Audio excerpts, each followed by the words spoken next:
on all these other platforms, but you just happen to also live stream to Twitch just because it's there. And that's what I don't get, right? Like, I had an interview earlier today, right? Maybe I'll...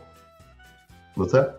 I had an interview earlier today, and she was asking us like, "Oh, I don't know if I can talk about some of the stuff I do on YouTube." It's like, I don't give a fuck what you talk about. Go wild. I've had a debate on here about the whether like drawing lollies is ethical or not. I don't care if I get banned from any of these platforms. Do what you do. That's awesome. Yeah, I was working. I'll have to go back and watch it. Yeah. It was fun. Hey, speaking of the person that I was just talking about, thanks for following, Echo. Yeah. Yeah. Oh, are you is it a woman? Yes. You're talking to? Yeah. Yeah. She's verified on Twitch. I didn't know you could get verified on Twitch. That's cool. Yeah. I don't think I've ever seen anyone with a verified badge. That's neat. Yeah. So cool. So you had a good interview? Yeah, it was a good interview. And everybody should go back and watch later on. But right now, they should be watching the live show because that's what we're doing. Yeah. So we've got some interesting things to talk about, mostly in the game world, like normal. I try to find a few things that talk about outside of it, but what do you want to rant about?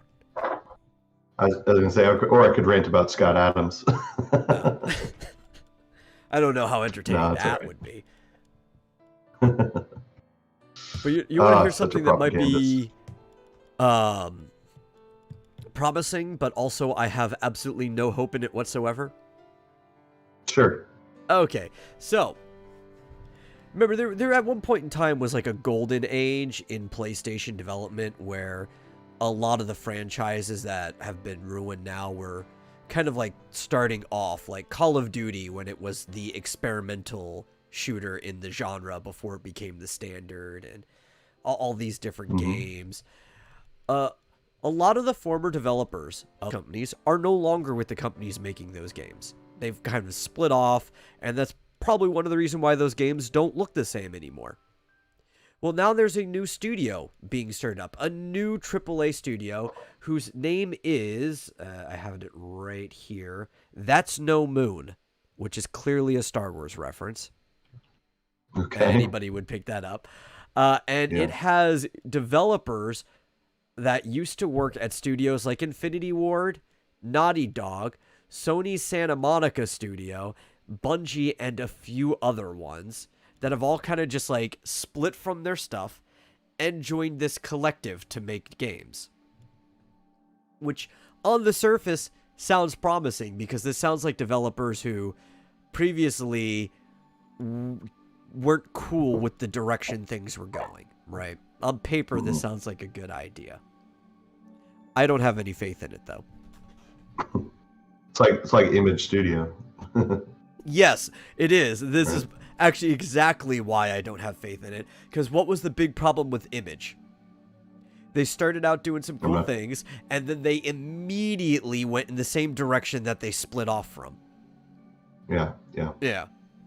So when I read this article talking about it earlier, and a lot of these names are good names too. Like, these are great people to look up to from back in the day. But they said that they want to focus on, where was it specifically? Single-player narrative games with the single-player function being predominant and the narrative being the focus, right? The first game they're doing, I believe it said, is a single-player third-person action-adventure game.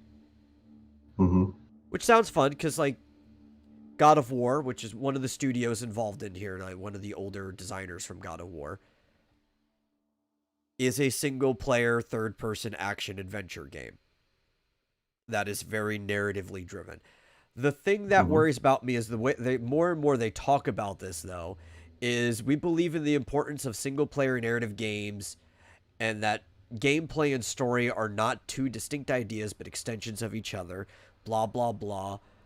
And then they get to, we want to create characters and worlds that begin in our games, but eventually extend into linear media, whether that's TV, film, or beyond. And that's the part that actually worries me, because that's what everybody's doing. And a lot of gameplay is being hampered in modern games with these walking simulators, and people think the only reason is because it's inviting, it makes games easier for basically non-gamers to come in and play, but that's only half the reason. The other half is because they want to actually use these games as pitches to get into other media. Mm-hmm. And I'm worried Which is the mistake that a lot of comics creators make. Yeah, that's a big mistake. You should want to work fully in whatever medium you want to work in and just go in that direction, right? Especially video games is the big issue, because right now it is the biggest form of entertainment. Why are you trying to use a video game to go somewhere else? That almost seems like a downgrade, doesn't it? Take a step down, yeah. Yeah. I want to use video games to break into comic books. Oh God, that would be like the biggest shot in the foot you could ever do. Yeah. I'm gonna make a video game and hope that it gets picked up as a comic book. Yeah. Oh my God. And the industry that's literally dying, a hundredth the size, and going down. Yeah. Well, I won't say it's a dying industry. The mainstream American industry is a dying industry. Now, if you were trying to get into, like, say, manga or something, you're like, oh, well, I want a spin-off of my game of manga. That's understandable. I like branching out. That shouldn't be your main goal. No, it shouldn't be your main goal, right? And I do like, at least they use the word extend into linear media, but the problem is it sounds like corporate speak. It doesn't sound like, oh, if we could do these other things, it would be cool to have other media sync up with our games. Because I want to do multimedia stuff too. If you're a creator, you kind of just want to jump around, you want to create a bunch of different things, experiment in a bunch of different worlds and stuff like that. But it does seem like the way they're phrasing this is a primary goal of theirs. Yeah. I mean, I can understand with, like, the success of Witcher, and Witcher the games, as long as you don't listen to Razorfist, been going off on them lately. I think are pretty decent. Yeah. But I don't think their initial goal was to extend that into a Netflix series. No. Not at all. It just was a natural outgrowth due to the fact that the games were good. Yeah. And that should be the thing too. Like, if something is just good, then you can do anything with it. The primary task should just be making quality entertainment. But I have a little hope, because again, some of these people are superstars for what they did, right? Like, who are some of these names? Let me scroll back up. And they got $100 million. They got $100 million investment. Yeah, that's pretty good too. But we've got people who were like former development directors and vice presidents at places like Sony Santa Monica Studios and Giant Squid, like Tina Kowalski, who worked on a lot of these games. Like, was basically an executive development producer on the God of War games, right? So a lot of these people have a lot of experience. They know what they're doing. It's just, how are they going to do it? That's the problem. Well, it looks like there's a disturbing number of previous Naughty Dog leads. Yeah, but that's fine, right? Because Naughty Dog used to be a great company, and a lot of these people haven't been in the company for a while. Yeah. Right? We're talking about people who actually... I don't know how many of these people had been around since Crash, though I know a lot of them had been around for a long time before leaving. But most of these are like Uncharted people, back when Uncharted was still being produced. God, why do these companies open up in California? They're in Los Angeles that's another and San concerning thing. Diego. Like they're just throwing away money. It's insane. There's no need. I think it's comfort, right? A lot of these people have been in California forever because all of these previous studios, for the most part, were last in California. So they're already Yeah. living there. And it's like, okay, well, we're all in the Los Angeles area. We could drive to work. Yeah. On the other hand, I don't want them to leave California. I don't want them polluting other Yeah. states with their terrible ideas. But they are hiring They are, yeah.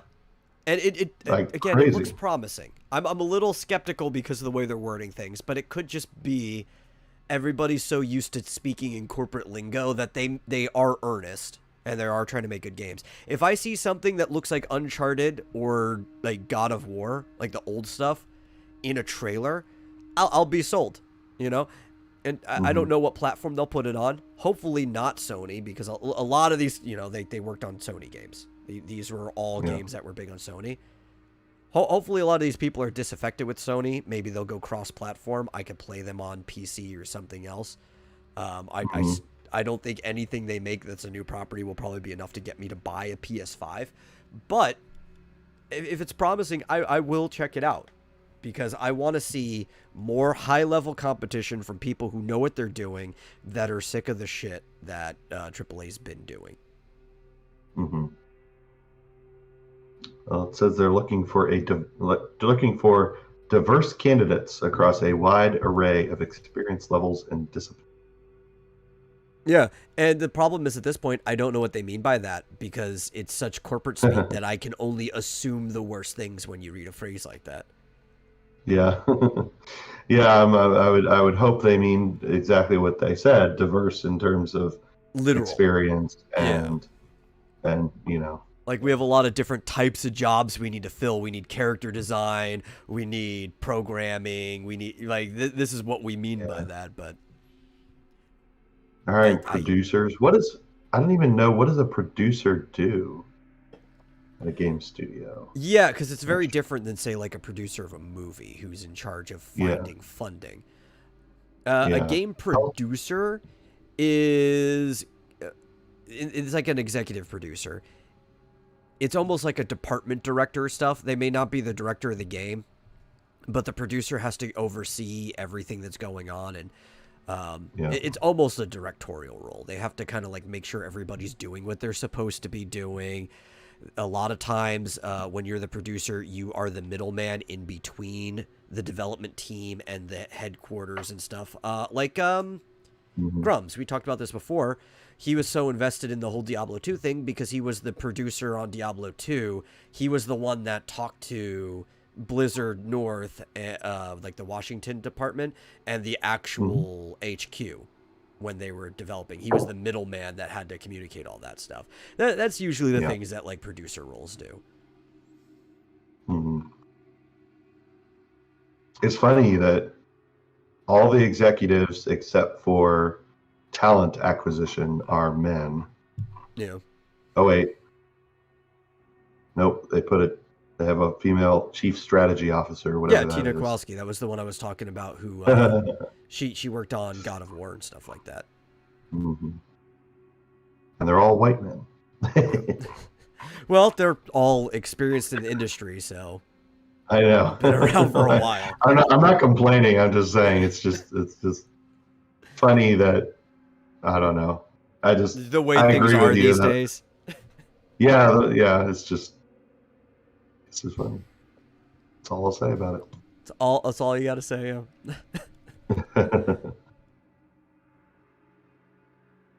I But I really mean, want to see that's them just involve platforming, right? When they talk about single player narrative driven action adventure game, right?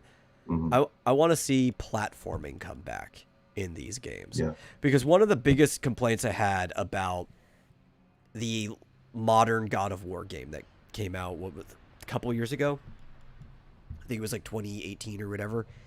Yeah, it was 2018, so 3 years ago. My biggest problem with it is that the original God of War, well, I wouldn't call it a platformer. there was a lot of verticality to it. There's like going upstairs and stuff, and there was a lot of chain combos where you would end up in the air because you'd hook somebody, and all this stuff. It's a very vertical game that was very fast paced. The modern one, on the other hand, is not like the old ones. It's a very slow game. They're still kind of going up ladders, but there's almost no vertical part to combat other than projectiles. Like you might throw your axe up at somebody, or you might have your kid shoot his bow and arrow. It's a very slow game that kind of wears the skin of the old God of War games. I want to see them make these really intense action adventure games. You can use it to tell a narrative. People have been doing it for a long time. I would actually say the original God of War is a perfect example of integrating the adventure and the gameplay into storytelling. But you don't need to like new to your game to do that, right? Like you can make a really fun, fast-paced game. Yeah. And that's actually one of the reasons why I never got into Uncharted. I can recognize a lot of people like it. It's a good series. It's a little too easy for me. I played the first level of like the hardest difficulty that you could, and it's the first level of the game. But if you could turn up the difficulty, it should offer some type of challenge. And I was bored by the end of that level and just never picked up the game ever again. Yeah.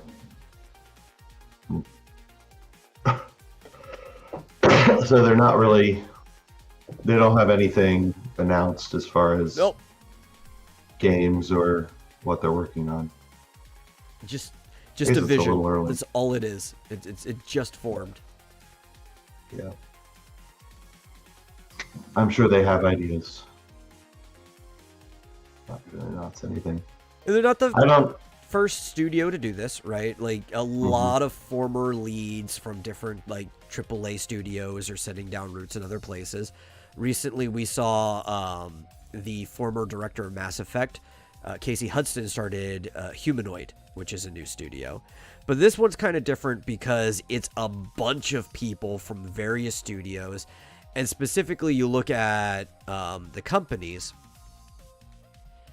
most of them got their fame on PlayStation, right? I mean, Infinity Ward, you say, is a little different. It's cross-platform, doing the Call of Duty games and stuff like that. But all the other ones are companies that mostly got their foothold on PlayStation, doing similar type of games with that very narrative-focused lead. I like the fact that there is quite a diversity, though, because Call of Duty, I always thought, was another good game of integrating gameplay into storytelling if you're playing the single-player game. And that's actually one of my biggest complaints about most modern shooters, is that it's all focused on the multiplayer when the single player was honestly the best part of them.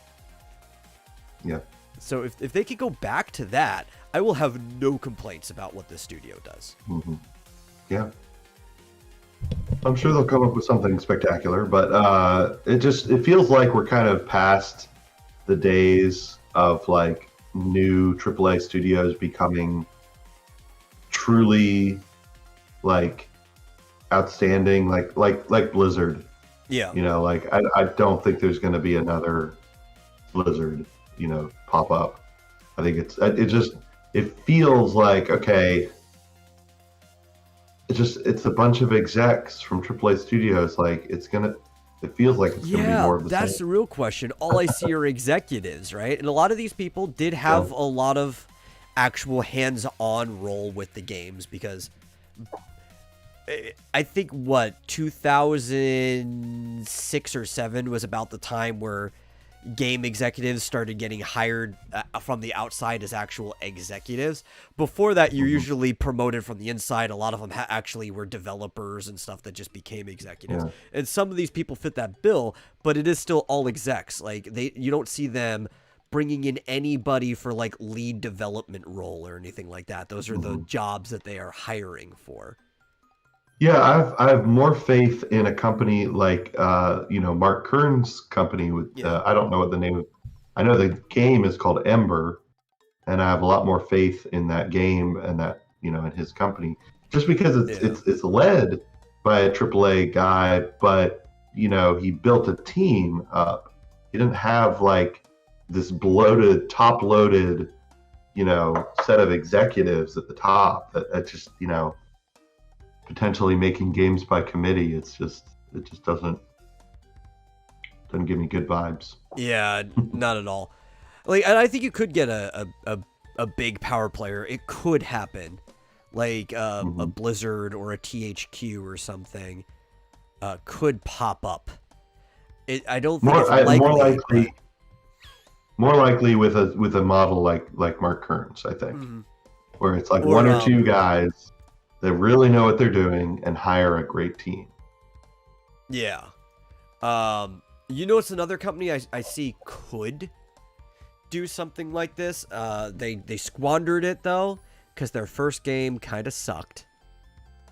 But there's a lot of talent there, and it was Playtonic, who was like half of the former Rare team, the ones who didn't stay at Xbox, and they're the ones who made Yooka-Laylee, which Yooka-Laylee was awful.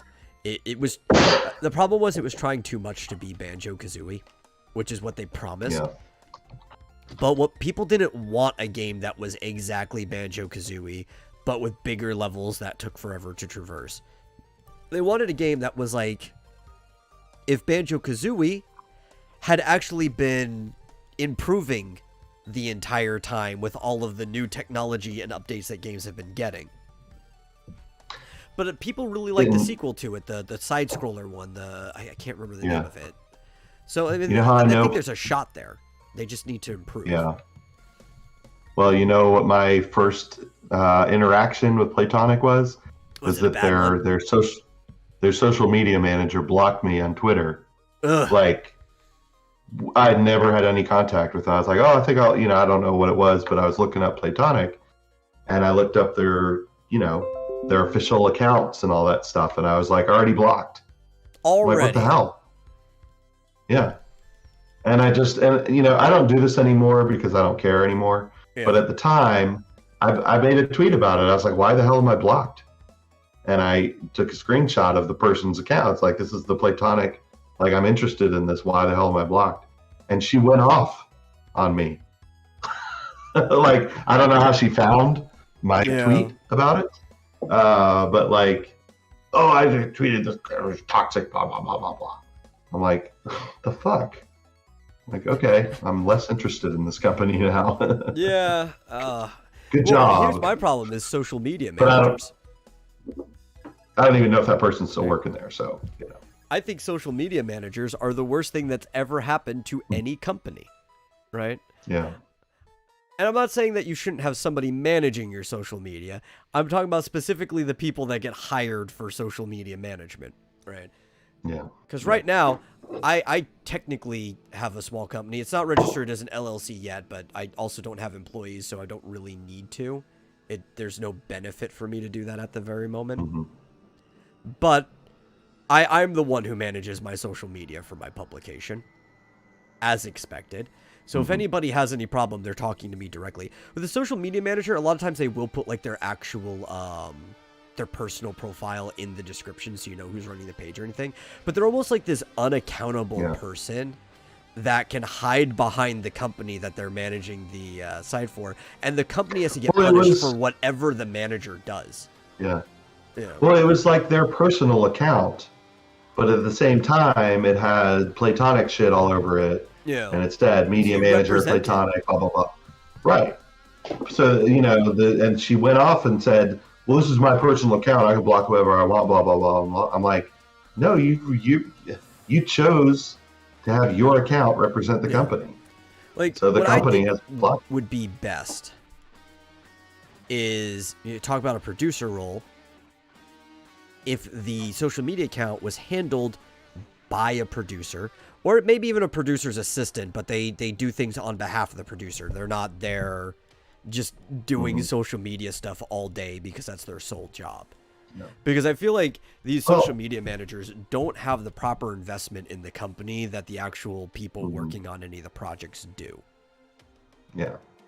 Well, and you just, I look at the official Nintendo of America account and I'm like, that is perfect. That's one of the very few accounts that I click the bell on to get every notification of every tweet they make.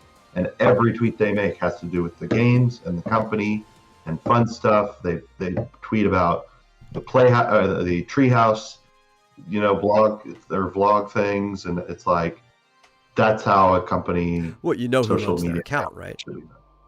No. It's the Treehouse PR specialist. So this isn't somebody Oh. who's hired just to run social media.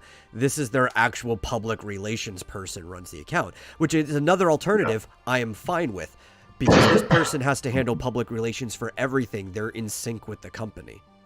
It's when you hire these like interns to run your social media account because you don't have to pay shit to them, right? These uninvested people that are looking for credits and also power because they're like fresh out of college or something.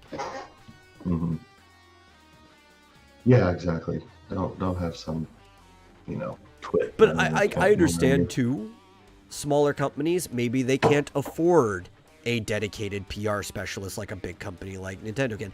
Sony's another one where you don't see them ever do shit on their account. That's outside of their normal company views, but they also have a PR specialist that can run it. But you look at a small company like Playtonic, who hasn't been around for that long. Their game had to be kickstarted to get investment and stuff like that. I think one of their producers should just handle the account. Yeah. And here's the thing. If I had like a game company with employees and stuff, I'd be like, look, if you're going to put our game company on your profile and probably use it to try and get a blue check mark and all that bullshit, then you represent the company. And we virtually, not that we actually do, but for as long as you work for the company, we basically own your account.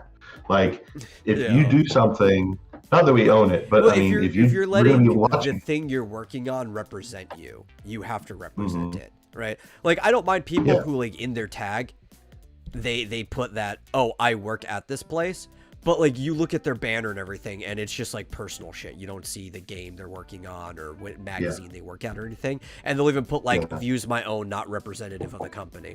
And it's like, okay, I'm fine with that. You're just a normal person with a private account. That's whatever. Yeah, but some people do that, but then half their tweets are about the company. Well, and they magically get that blue check mark. That's why I put the disclaimer that you don't see anything about the company first. I put it in that order on purpose. Yeah, and then the other half of their tweets are like Orange Man bad bullshit. Yeah. So I'm like, and like I wouldn't mind those other half if they didn't have the first half. It's like, well, it's your personal account. You have whatever fucking opinion you want, but yeah. I'm just wondering if you're ever going to do the intro. No, there were no intro today. No intro. Okay. No, I decided this before we came in. Oh, okay. I've just been waiting for it this whole time. Well, cool. Yeah, that's no moon. That's no moon. Okay. I like their little logo. Yeah, it is pretty cool. It's kind of got like like an alchemical symbol to it. Yeah. But it is all the letters that make up like the name too. So it's like there's the T, there's like an M in there and an N and yeah. Excuse me. It reminds me of like Ultima 1. Yeah. The dungeons with the lines and everything was made up of a line. Yeah, like a spell casting symbol or something, or yeah. It's got a very very classic arcane look to it. Yeah. Yeah. Cool. Well, speaking of games, guess what came out today? What came out today? The first 3 games of Final Fantasy Pixel Remasters. Oh, that remaster that I was initially excited for and then lost all interest after more information came out. Yes, exactly. Aren't you excited? And apparently, the fonts look just as crappy as they looked in the previews. Yeah. God, But I feel like I could have made a better version of these games than they did. I know, really. Apparently, there is a way to improve the fonts. It's tricky. It's PC, you can mod anything. Yeah. Yeah. Yeah. So, Yeah, RPGs at RPG site on Twitter posted a link to instructions on how to fix the terrible fonts. Mm, mm. So The probably fonts not for are the average. my least problem with that game. Yeah. Yeah, how do you fix the overall layout of like the battle screen? Yeah, how do you fix the layout, the character scaling? How do you fix the fact that these games don't have any of the bonus shit that have become kind of like staple to the like these are not the definitive versions of these games at all. Yeah, where's the patch to add back in the Dawn of Souls Yeah. dungeons? Or like the lunar ruins or whatever in Final Fantasy IV. Like where's all that shit? Yeah, yeah. Well, only 1 through 3 is out so far, so at least we could play Final Fantasy 3 sort of as it was originally intended, Yeah. right? Yeah. That's like the only one that, like I might pick that one up on its own. Right? Just Mhm. because I have played a translated version of the original. Yeah. I think this would still be better than going out and finding a translated version of the original. You know what Eventually, I'd yeah. actually rather see, though? I want to see a Pixel Demaster. Right? Like, so Final Fantasy VII was originally supposed to be made for Nintendo, right? It was going to be on the 64. It was going to be done in the same way that Final Fantasy VI was. It's going to be done flat on the 64.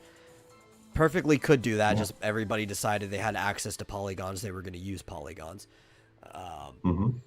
But then, when they found out that there was so much more memory available on the PlayStation, and when they went over there, they made everything in 3D.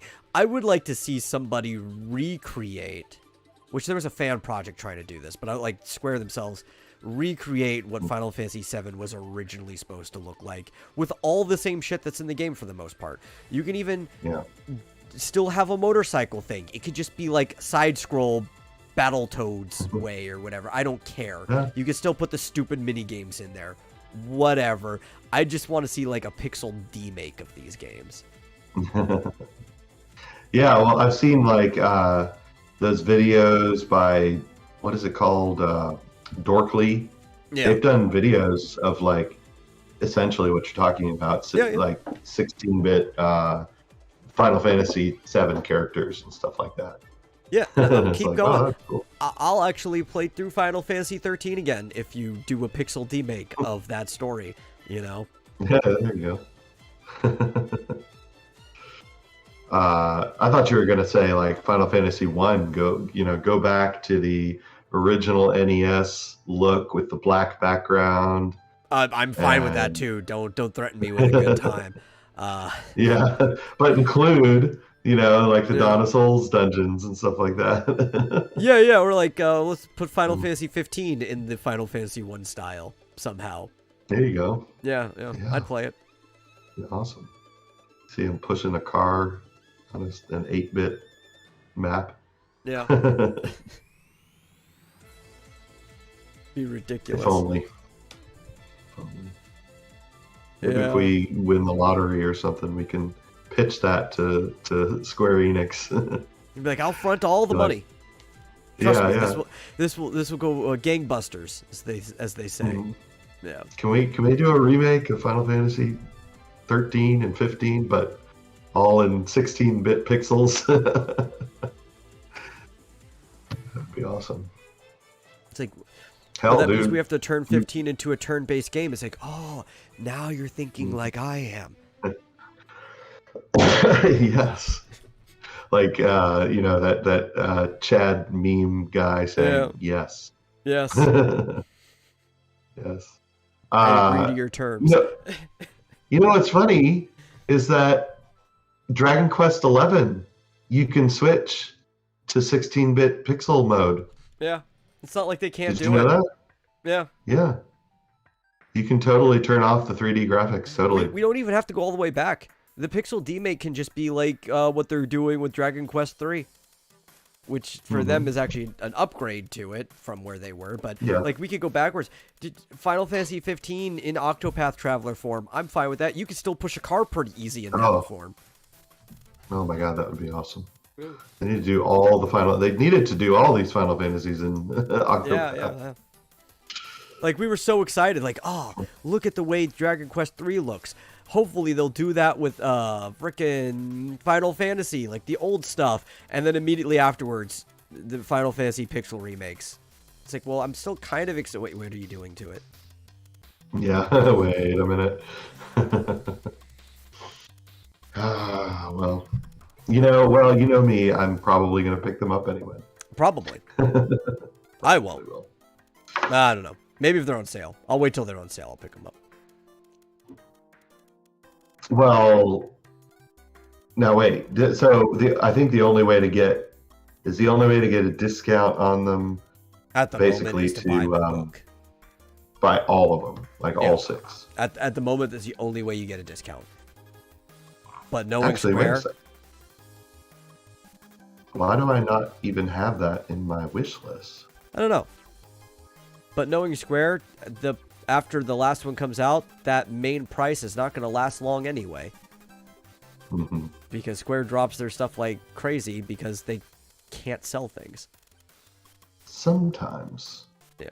Weirdly, like the 3D remakes and stuff have stayed at $15 for like a decade or whatever. Yeah, but the $15 is already a price drop if you compare it to like the original versions on the DS that were made that were like $40. So yeah, I guess you're right. You want to hear something depressing? I guess. There used to be this really cool game store called Electronic Boutique. Do you remember Electronic Boutique? Yes, of course I do. Yes. And that was consumed by GameStop, right? So EB Games, for the most part, kind of disappeared. They stuck around for a while. Sometimes you might even have a GameStop and an EB Games in the same mall for a bit. And then slowly, they rebranded all the EB Games as GameStop. I actually had 2 GameStops in my mall for a while after that, until they actually just merged over into a bigger unit as one store.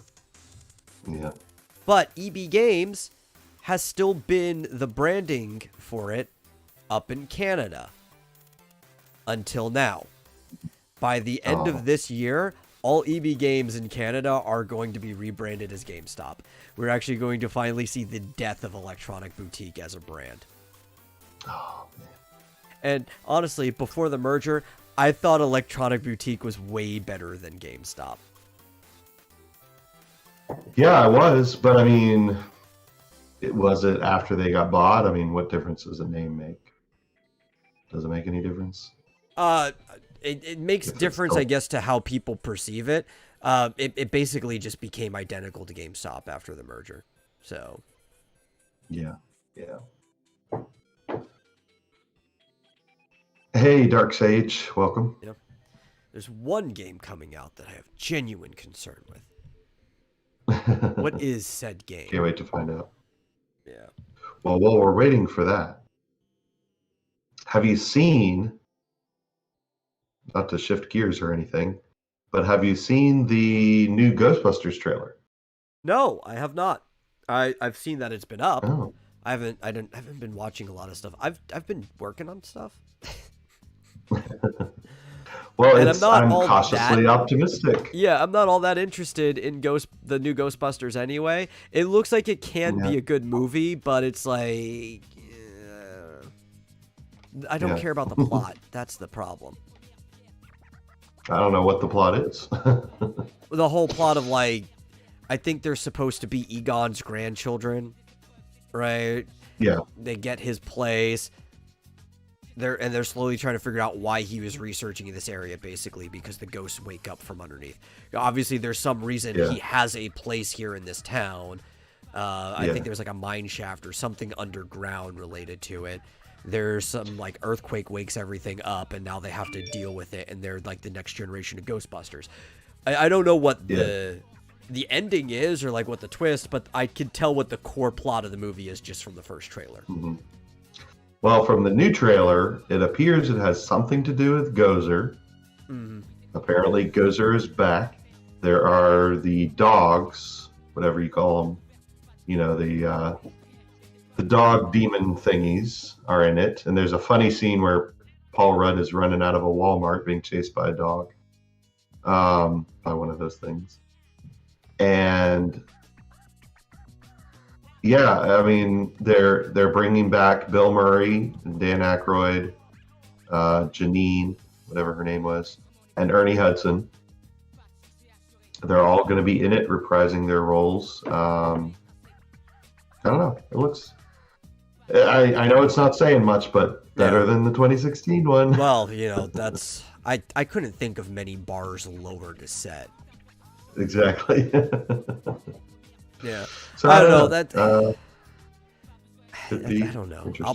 I won't watch it in theaters. It doesn't look interesting enough for me to watch it. Maybe like once it's on a streaming service or something, I'll probably watch it. I'll probably have a good time, but like it just the plot is not interesting enough to me to get up and go watch it in theater at the cost of a theater. When I'm sure there'll probably be other things I'm more interested in at the time anyway that I'd rather spend money on. This is coming from someone who went to watch Godzilla vs. Kong in the theater. Dude, I've got to watch giant monsters beat the shit out of each other. What's more fun than that? Now, if Gozer, which I did see there was maybe a possibility of this happening, came back as the giant monster, right? The Stay Puft Marshmallow Man. But then there was also another giant monster to fight Stay Puft Destroyer. That might have my interest, but, you know, they're going to have to show that in a trailer for me to know that's going to happen. Yeah. Well, I'll go see it, and I'll let you know if there's a giant, Kong versus Stay Puft fight. Okay, so we do got a reply.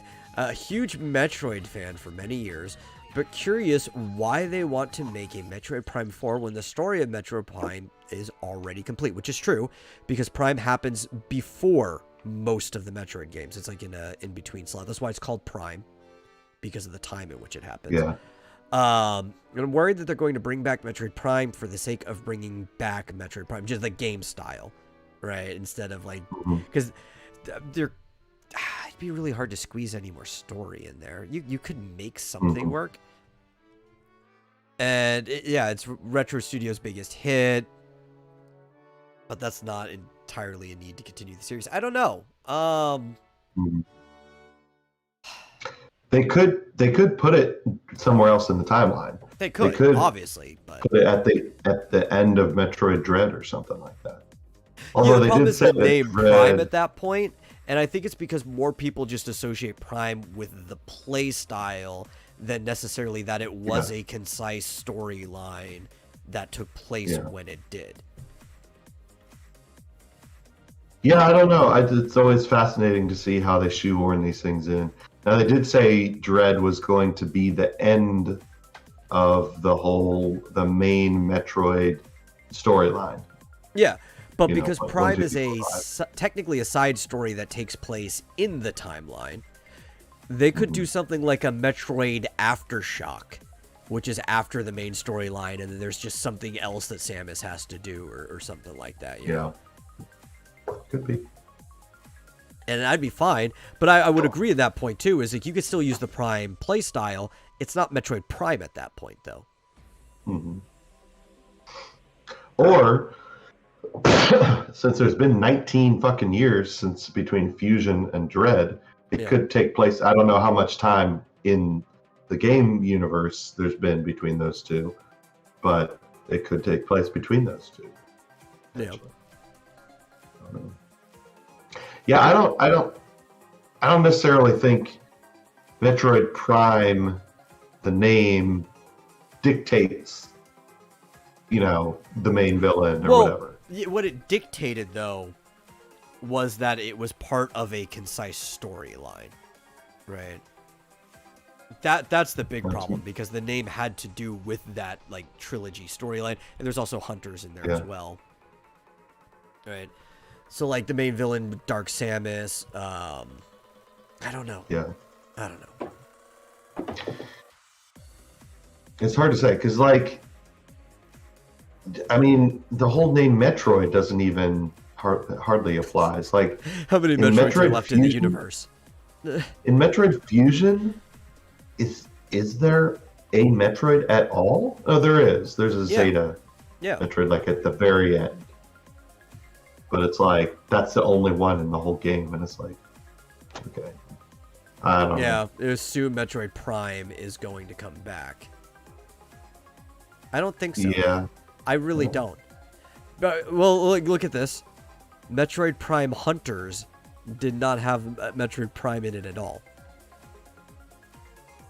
Yeah. Yeah. It was just the gameplay style. Yeah. That's It all still it was. took place in the same storyline, too. Like, it was within that time. But it was a side story in a what is otherwise a side story. It was like you're two Yeah. rungs removed now. Yeah. I don't know. We know absolutely nothing Yeah. about it, so yeah, I don't think there's any reason to. Metroid Prime Hunters is my favorite Metroid game. Yeah. I mean, at this point, we know zero, so it's like it's way too early to be optimistic Yeah. or pessimistic. We So, know that they have a JPEG. Yeah. of the title screen, Yeah. sort of. Exactly. Yeah, as far as we know, they've done as much on Metroid Prime 4 as they have on Skyrim 6. Or, I mean, Elder Scrolls 6. Skyrim 2. Skyrim 2. So, I don't know. I'm sure they're farther along than that, but I don't know. Maybe they'll find a way to bring Dark Samus back. Phazon and all of that. Yeah. But I have heard rumors I would actually that rather they may be... it involve the Hunters, since like the actual trilogy for like the story involving Metroid Prime is done. Like it would be really cool if they could come back to the Hunters, just so like some of these characters could have importance again. Mm-hmm. Yeah, that would be cool. Yeah. I'd like that. Shoot, I forgot what I was going to say about that. I don't know. Something about Phazon. I can't remember. It'll probably be better than Federation Force, regardless of whatever they do. Hopefully. Which I don't think is a bad game. It was just a bad idea. Especially at a time that was otherwise a Metroid drought. Like, this is what you give them? Well, I'm still far more excited about Metroid Dread, even though I'm getting pessimistic about my chances of getting the collector's edition Yeah. at a reasonable price.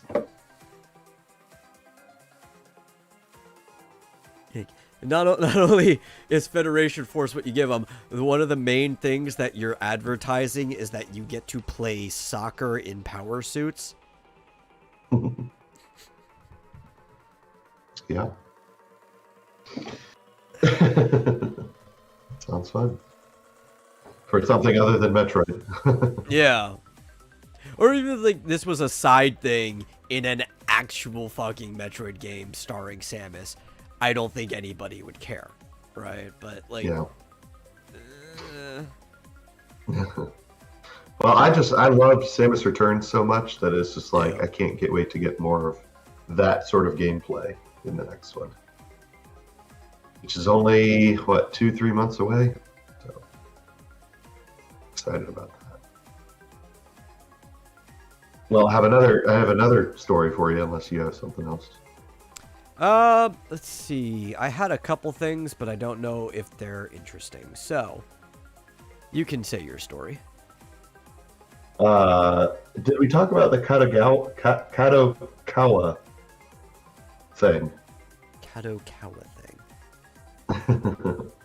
The president of is that it? The president of Kadokawa manga or anime studio in Japan. I guess we haven't talked about it. No, I don't think we talked about this. I'm probably familiar with the studio. I need to see it spelt in front of me. Yeah, with a K. Kadokawa. Kadokawa. Kadokawa. Yeah. So, and I maybe this isn't the best Yeah, subject for Kadokawa us to Shoten attempt. Publishing. Okay, I know these guys. Is it manga or anime? Oh, they're Or just a both? a media company in general, but they do publish manga. Okay.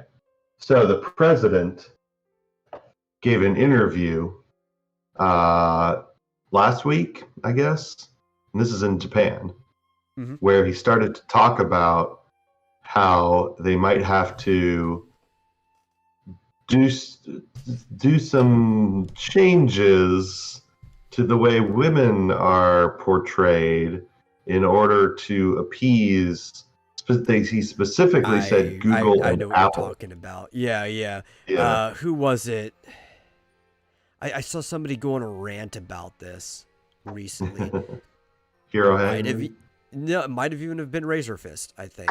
But the big Maybe. problem was when everybody was saying that, oh no, it'll never affect anime. It'll never affect anime. It's like, no. These smaller movements won't ever affect anime. But because you are publishing in the modern era using the modern technology, there are these Goliaths that control basically the entirety of internet publishing, and they can control what you make if you want to continue publishing using their platforms. Hmm. Well, that's basically what he said. Yeah. And the blowback was unbelievable. Significant, yeah. Significant. He ended up having to come back this week and apologize and say his comments were not reflective of the company or their policies or anything they're doing moving forward. And he took a pay cut. He took an immediate 20% pay cut due to his comments. And now there's rumors that he may just end up getting fired. Yeah. So it's like, don't mess with our shit. You dishonored our company. You will take That's a pay right. cut, and then in 2 weeks, gone. It's like, why did I get a pay Can cut you for last imagine? week? Yeah. Can you imagine if, someone like, what's that guy's name? Oh, shoot, the head of Naughty Dog. Whatever his name Druckmann, is. Neil Druckmann. Yeah. Yeah, can you imagine if Neil Druckmann was like, we're gonna, portray women or whatever, blah blah blah. It says anything that he actually says, Yeah. and like the company like fined him and said, shut the hell up, you're gonna get fined. Of all companies, Kadokawa stuff isn't like over the top or anything. They're not like one of the people that are putting out manga with like freaking balloons for tits that are just flying around. They do things like Sword Art Online and Rising of the Shield Hero, where everybody kind of has like standard human proportions to everything. Mm-hmm. Yeah. But oh my gosh, Rising of the Shield Hero, that's like one of the big wrong think shows, right? Because it portrays the male getting sexually abused or something. Oh my gosh. I suspect that he was in meetings with some Westerners, maybe someone from Funimation or something, and said, oh, if you want to continue to do work in the West, you got to do blah, blah, blah, blah, blah. And then he's just parroting it, and people in Japan were not having it. Nope. Yeah, they don't, well, because Japan's always had like a Japan first mentality, which you should. You should always have your local audience be the number one priority to whatever you create. And because they've always had this Japan first priority, they really hate the idea of like changing for other demographics. It's actually one of the big reasons why Sony ended up ultimately moving over. It wasn't just the taxes, but if they were already going to do things for Western audiences, we might as well move our headquarters over. They had already been moving things over for years before the actual big 2016 move in preparation for it. And there's like the honor of Japan. You do things for us And Nintendo always prioritizes the Japanese audience. A lot of people do this. Yeah. Well, and what's interesting, so when he first started to walk back the statements, it was kind of like, oh, okay. I was pessimistic about it because it was like, okay, he just said the quiet thing out loud. He's just going to apologize, wait for it to blow over, and then they're going to do it anyway. But, because that's the way things happen over here. No, this is Japan. They work a little differently. Yeah, the blowback was so severe, and especially if he ends up getting fired, even after all the apologies and everything, I'm like, wow, this may just be like a warning shot, like, nobody better do this, better pull this shit. Yeah. Well, that's the thing, too, is I think the reason Google and stuff have been getting away with this is because of how big they are as a platform, that nobody pushes back. But here's the thing, like, especially with manga and Japanese video games, even more so, they are such a big source of revenue and entertainment for all publishing platforms that if the country got such a backlash by its people that it decided to isolate again. Remember, Japan is historically an isolationist, that they pulled back their stuff. Think about how much money these industries lose because Japan is just pulling away. There's going to have to be a little cut of, okay, well, we'll bend the rules. We'll stretch around. You can get away with this much. And... yeah, but they need to, like, take no prisoners and be like, no. There's no rules. We make the rules. Yeah, but that never flies. Like, especially even the polite negotiative society that Japan is. Like, business negotiations are a very big thing. Making compromises that are good for you is a very good thing culturally, right? It shows that you're strong. It's like, we know the compromises are necessary, but we got out on top in here, right? It's like a battle. They don't have that no prisoners mentality. That's the problem. Yeah. Yeah, but can you imagine what the quote-unquote comics industry numbers would look like if manga was just like, no, we're pulling out of the U.S. Yeah. That would be, what, like 20% of the numbers that are currently available? Maybe more. I think in total, because I think they said that manga was like 80% of the industry this last time. So if you cut that away, that's 20% is left. Oh, you're saying 20% would be left? Yeah. 20% would be, yeah. Would be an 80% drop, Would be pretty bad. So anyway, that was and I think also look at Japanese games, which are some of the biggest selling games. Like, there's a few Western games that outsell everything for the most part, like, but they're very, very few. You can count them on 1 to 2 hands. And then the rest of the market is like Japanese games are the top sellers. Could you imagine the game industry, which is the biggest entertainment industry in general right now, if you removed Japanese creations from the market? Yeah. I don't think you could. I mean, that would decimate the industry. Yeah, I don't think... That would be another video game crash, pretty much. Like, we haven't seen a video game crash since the early 80s. That we would have another video game crash if that happened. Yeah. It'd be bad. So that's all I got for today. Well, that's also about all the time we have for today. Well, we got 2 minutes left. Yeah, we can bullshit for 2 minutes. It's not really enough to go into another story. Oh, shucks. Yeah. Well, I've been, well, I won't say more active, but I've been looking around Newgrounds more. It's a very fun site, especially if, like, for developers too, and people who appreciate games. Yeah. There's a very active game section where you can find people doing all kinds of weird things and stuff like that. Like, speaking. Oh, go ahead. Go ahead. Oh, I was saying, one of the people I met through the festival server just put up a game that they made with a few people. It was called Sunnyside versus the Eggies, and it's pretty fun. You just play as this like chimp that was abducted by space eggs, and it's just like an endless wave thing where you go down floors and Yeah. they send more and more after you, but you get power ups. Oh, So there you're it just is. trying to survive. It's a pretty fun game. Yeah, I see it. It's under featured games on the Newgrounds site. That's cool. We don't have time to talk about it, but I did name drop both Newgrounds and Friday Night Funkin' in a comment on a YouTube video about comics. Interestingly enough, Oh yeah. comics and crowdfunding, which maybe we can talk about tomorrow.